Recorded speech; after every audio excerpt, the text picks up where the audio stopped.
Cette émission est une réalisation de TCBH, propulsée par Berry Télécom.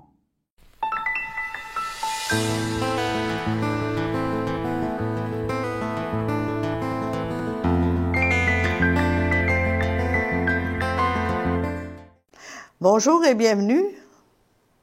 C'est de nouveau un entretien qui va traiter aujourd'hui sur le plan ontologique, parce que je vous ai dit, on a en nous le côté biologique et le côté ontologique. Et le côté ontologique, eh bien, c'est l'intériorité de nous-mêmes. Mais souvent, on n'en parle pas. On s'occupe beaucoup du côté matériel, du côté biologique, mais le côté intériorisant de notre être, on est très gêné d'en parler, puis on trouve que c'est pas vraiment important. Et j'avais commencé la dernière fois de vous parler de l'arbre zéphyrotique, qui nous explique justement le plan ontologique. Qu'est-ce que c'est l'ontologie? C'est l'essence même de notre être. Cette essence de notre être est divine, parce qu'elle vient du divin. Et c'est ce féminin de l'être. Justement, aujourd'hui, je vais vous parler du féminin de l'être. Mais avant d'y arriver, je veux vous donner un petit peu, grosso modo, comment est-ce que, à partir du livre qu'on a retrouvé dans la mystique juive, qui est le livre Yetzira, la sagesse mystique juive, on a retrouvé ce livre-là qui, selon Annick de Souvenel, daterait du temps de Moïse et même de Salomon. Et c'était pour les initiés. C'est pas tout le monde qui pouvait comprendre qu'est-ce que c'était que ce plan ontologique. Alors, je vous disais que le féminin de l'être, c'est difficile à expliquer. On a trouvé dans un livre très ancien, ce plan, ce schéma, le schéma de l'arbre zéphyrotique, qui essaye de nous expliquer un peu qu'est-ce que c'est que ce féminin, parce que c'est pas toujours évident. Et pour l'expliquer, on nous parle de zéphyrote, c'est-à-dire que chaque zéphyrote est comme un contenant qui nous explique qu'est-ce que ce contenant contient et à quoi il nous amène. On parle aussi, dans cet arbre zéphyrotique, de 32 voix. Comme on a 32 dents, dans notre corps, on a 32 voix aussi qui nous informent, qui nous disent quoi faire. Mais on n'est pas habitué à les écouter. Donc, on a, dans cet arbre zéphyrotique, tout ce qu'il faut pour arriver à faire en sorte que le germe divin qui est en nous grandisse, croisse, devienne ce « je suis » que nous devons devenir, cette ressemblance à Dieu. C'est comme, je dirais, comme une huître dans une perle. Hein? Alors, il faut être capable de découvrir dans cette intériorité toute la force que Dieu nous donne pour arriver à la ressemblance à Dieu. Mais ils l'ont expliqué de cette façon-là. C'est une façon schématique. Alors ici, vous avez Keter. Il y a toujours les trois matrices qu'on appelle les triangles. Il y a la matrice du crâne en haut, qui tout à fait en haut, c'est le Dieu inconnaissable, celui qui va créer. Et ça s'appelle Keter, c'est la couronne. Donc quand on dit que on part de notre matrice le fondement, et qu'il faut monter jusqu'à la couronne, c'est ça qui va nous amener à notre couronnement éternel, à notre ressemblance à Dieu. Donc, nous sommes faits de trois matrices. La matrice d'eau, où nous sommes encore comme au règne animal. On ne comprend pas qu'est-ce que c'est que l'intériorité, on n'a même pas le goût d'aller voir. On est à ce moment-là. Ça, c'est bien expliqué, vous allez voir plus tard, dans le baiser de Dieu, qui est Noé. Noé, lui, on nous montre qu'il, lui, comprend qu'il doit entrer dans son arche, dans son intériorité et s'améliorer, grandir et devenir ce Dieu qu'il doit devenir. Alors, la première matrice ici, le Yesod, c'est le Malkouk aussi, c'est-à-dire que c'est comme un peu l'arbre de la connaissance du bien et du mal que nous avions l'habitude de dire, mais avec Annick de Souvenel, elle parle de l'arbre, de l'accompli et du non encore accompli. Alors, il n'y a pas de mal ni de bien, c'est l'accompli et le non encore accompli. Et dans le moment, nous sommes dans cette espèce de vouloir reconnaître que le féminin de l'être existe, notre intériorité existe et que nous devons la découvrir. Quand Dieu dit à Adam, je vais lui envoyer un profond sommeil pour qu'il voit quel est cet autre côté, parce que ce n'est pas la côte. La traduction a été un petit peu pas tout à fait traduite selon la langue hébraïque. Ce n'est pas la côte d'Adam, mais c'est l'autre côté d'Adam, c'est-à-dire le côté qui va lui permettre de devenir ce « je suis » éternel. Donc, dans nos matrices, dans la matrice d'eau, quand finalement, dans ce règne animal où on est encore animal, on commence à réaliser, aller plus loin, tout d'un coup, on est comme conscientisé, où on essaie de voir qu'est-ce qui se passe. Ça se peut pas que ce soit absurde comme ça, la vie, il doit y avoir autre chose. Donc, graduellement, on arrive à monter à l'autre matrice qui s'appelle la matrice de feu. La matrice de feu, ici, c'est là que nous allons saisir toutes les scories qui sont en nous. On va essayer de travailler, s'améliorer. On va passer la porte des hommes. Au lieu d'être tout simplement dans le règne animal, on va passer de l'avoir à l'être. Et à ce moment-là, nos valeurs vont changer. Nos valeurs vont être différentes parce qu'on va avoir compris que l'avoir, c'est bien beau, mais quand on a fini notre passage terrestre, tout notre avoir, on peut pas l'apporter nulle part. Alors, donc c'est comme absurde de passer une vie et finalement, ça débouche sur rien. Alors, au fur et à mesure qu'on découvre ce féminin de l'être, cette grandeur que nous avons, on adhère. Ça s'appelle la matrice de feu parce que c'est là où les scories vont être brûlées, où tout ce qui est pas vraiment important, ce qui est simplement dans l'avoir et qui doit passer à l'être, va être brûlé pour se purifier, grandir, commencer à comprendre notre véritable réalité. Et de cette matrice de feu, graduellement, avec tous les efforts, la force, l'intelligence que nous allons mettre pour comprendre cette sagesse qu'il y a à l'intérieur de nous et notre devenir divin, alors, graduellement, on va monter vers la porte des dieux, qu'on appelle, donc à la matrice du crâne. Et dans la matrice du crâne, c'est là où nous allons devenir ce « je suis », nous allons recevoir vraiment notre nom éternel. Alors, à ce moment-là, on va être réalisé. Et dans ici, comme j'avais montré l'autre jour, il y a ici, dans le plan ontologique, les trois matrices, mais vous voyez ici un personnage qui est l'Adam. L'Adam, c'est l'humanité. C'est moi, c'est vous, c'est toute l'humanité qui est l'Adam. Et cet Adam, quand le vilain s'est rendu compte du chemin de l'homme et que finalement, il devrait servir l'homme, il n'a pas voulu accepter ça, donc il est venu tenter le féminin de l'être, de l'Adam, et lui dire, vous savez, Dieu vous a interdit de manger de l'arbre, du fruit de l'arbre. Mais en réalité, c'est parce que si vous en mangez, vous allez devenir Dieu. Alors là, il demandait à Adam, au féminin d'Adam, de manger tout de suite de ce fruit. Donc, il n'aurait pas le cheminement à faire, parce que c'est long de faire ce cheminement. Et ça demande beaucoup de vaillance, alors un peu par paresse. On va accepter si on vient Dieu tout de suite, donc on n'a plus besoin de Dieu. Donc notre intériorité, non, on n'y pense plus. Et l'intelligence, à ce moment-là, c'est là que le détournement s'est fait. L'intelligence qui était féminine est devenue masculine. Et l'intelligence, à ce moment-là, devenant masculine, on est dans l'avoir. On veut construire des ponts, des maisons, avoir constamment. On oublie d'être. Donc, on reste dans l'avoir. Et le vilain le savait très bien que si nous restions dans l'avoir, on ne pourra pas arriver à la ressemblance à Dieu. Parce que je disais l'autre jour que si un homme n'a pas de tête, il ne peut pas devenir Dieu. Il ne peut pas arriver à sa réalité divine.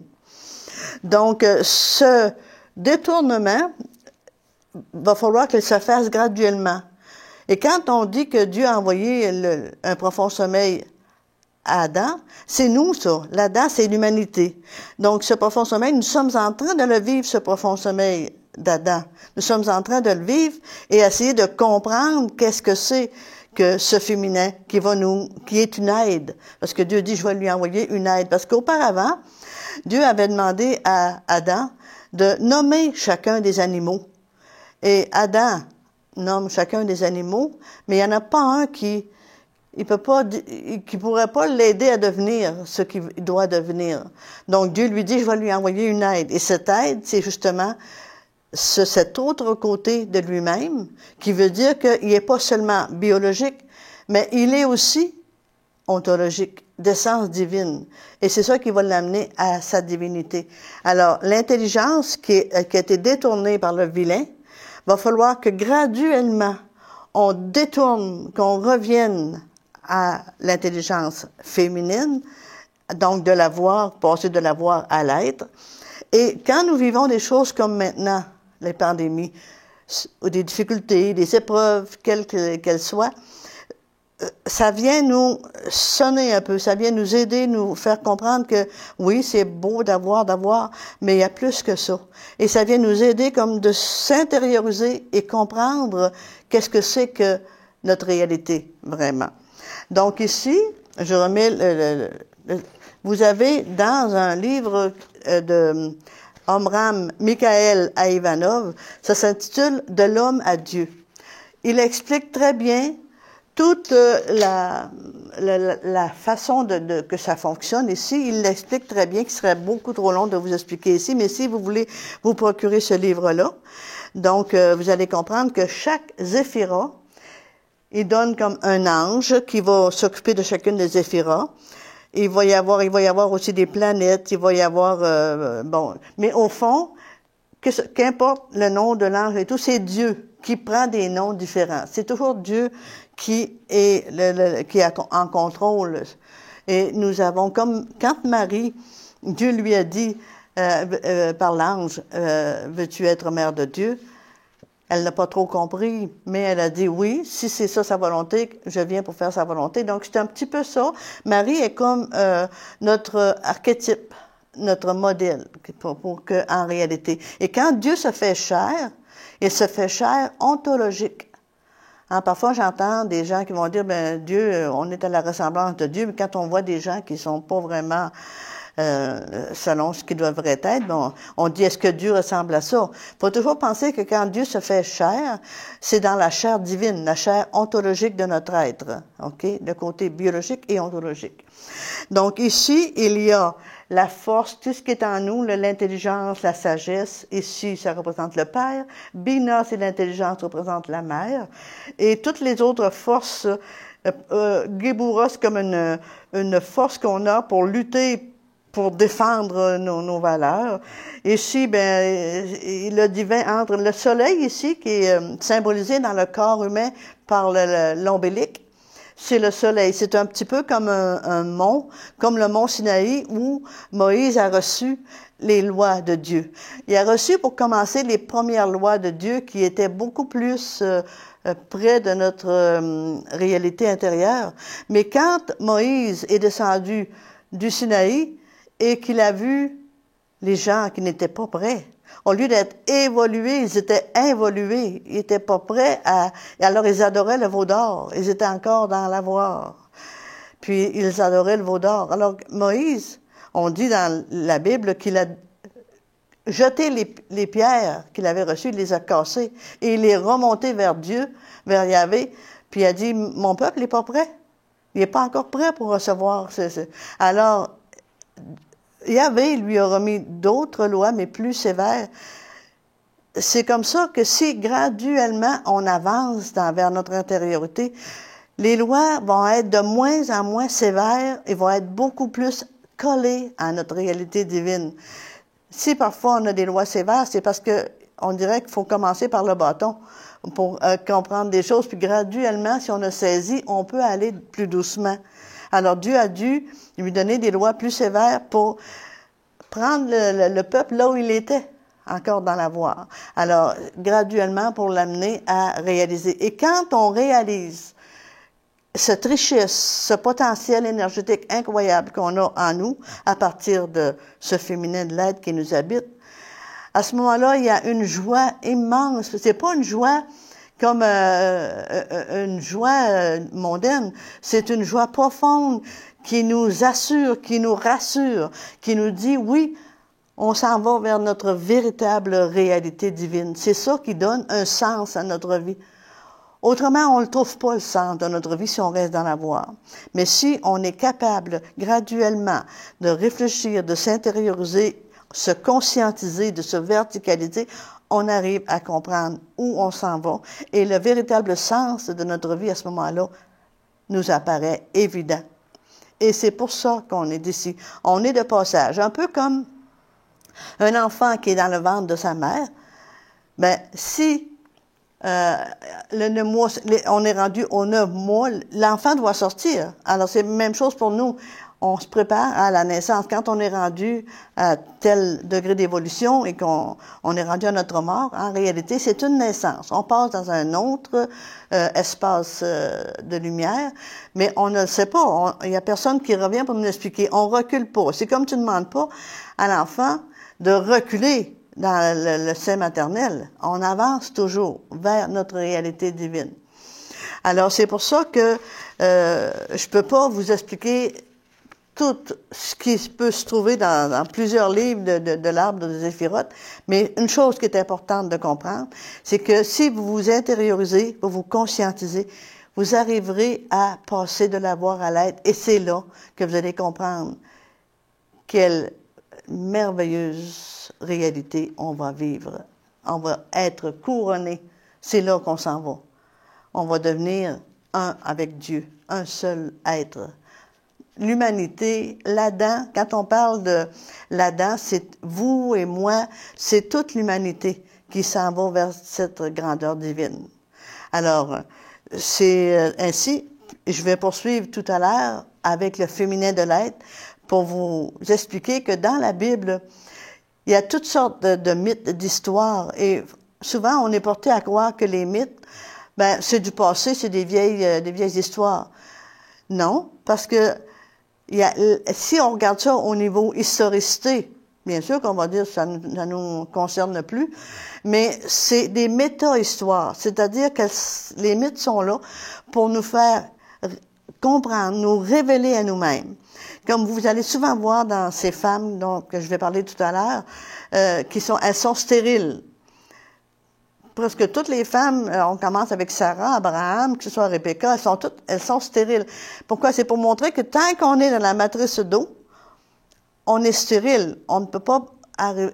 Il faut passer de la voie à l'être pour arriver à ce que ce germe en nous, ce je suis, grandisse jusqu'à ce qu'il soit couronné et devienne un en Dieu. Alors, c'est ça dont je vais parler pour les femmes de la Bible. Et expliquer aussi à partir des lettres hébraïques toute la signification. Par exemple, si je parle de Rebecca, ben juste le mot Rebecca veut dire crèche, veut dire mangeoire. Alors, chacun des mots à partir de la langue hébraïque a un sens profond.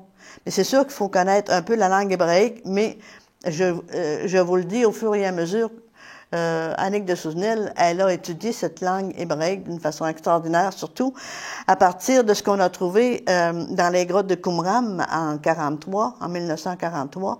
On a découvert 900 rouleaux de ces textes qui étaient originaux, je dirais, et qui sont vraiment des textes écrits dans la langue hébraïque. Donc, quand on lit les textes dans cette langue-là, on s'aperçoit qu'il y a eu des petits accrochages, qu'il y a eu des petites traductions pas tout à fait. Mais est-ce qu'on aurait fait mieux, nous autres? Hein? On est dans l'évolution, on est en train d'avancer vers notre réalité, et puis qu'il y ait des choses pas bien comprises, c'est dans la normalité des choses. Un enfant de 2 ans peut pas comprendre ce qu'un homme de 20 ans comprend. Tu sais, il y a une évolution, puis graduellement, on s'en va vers notre véritable réalité, vers la lumière éternelle. Et pour vivre ça, c'est bien sûr, c'est important de vivre l'instant présent. L'instant présent, ça veut dire que chaque instant qui passe doit être vécu pleinement. Autrement, si tu vis dans le passé ou si tu vis dans l'avenir, à ce moment-là, t'es comme l'instant présent est vide. T'sais? Alors, c'est important. C'est sûr que c'est une habitude à prendre. Et il n'y a personne qui va condamner qui que ce soit. On est en devenir, on est en train de... C'est ça l'arbre de l'accompli et du non encore accompli. On s'en va vers ça, graduellement, et on essaie de s'intérioriser. Et c'est le but, de passer de l'avoir à l'être pour réaliser notre vocation, notre réelle vocation, notre splendeur éternelle. Merci de votre attention.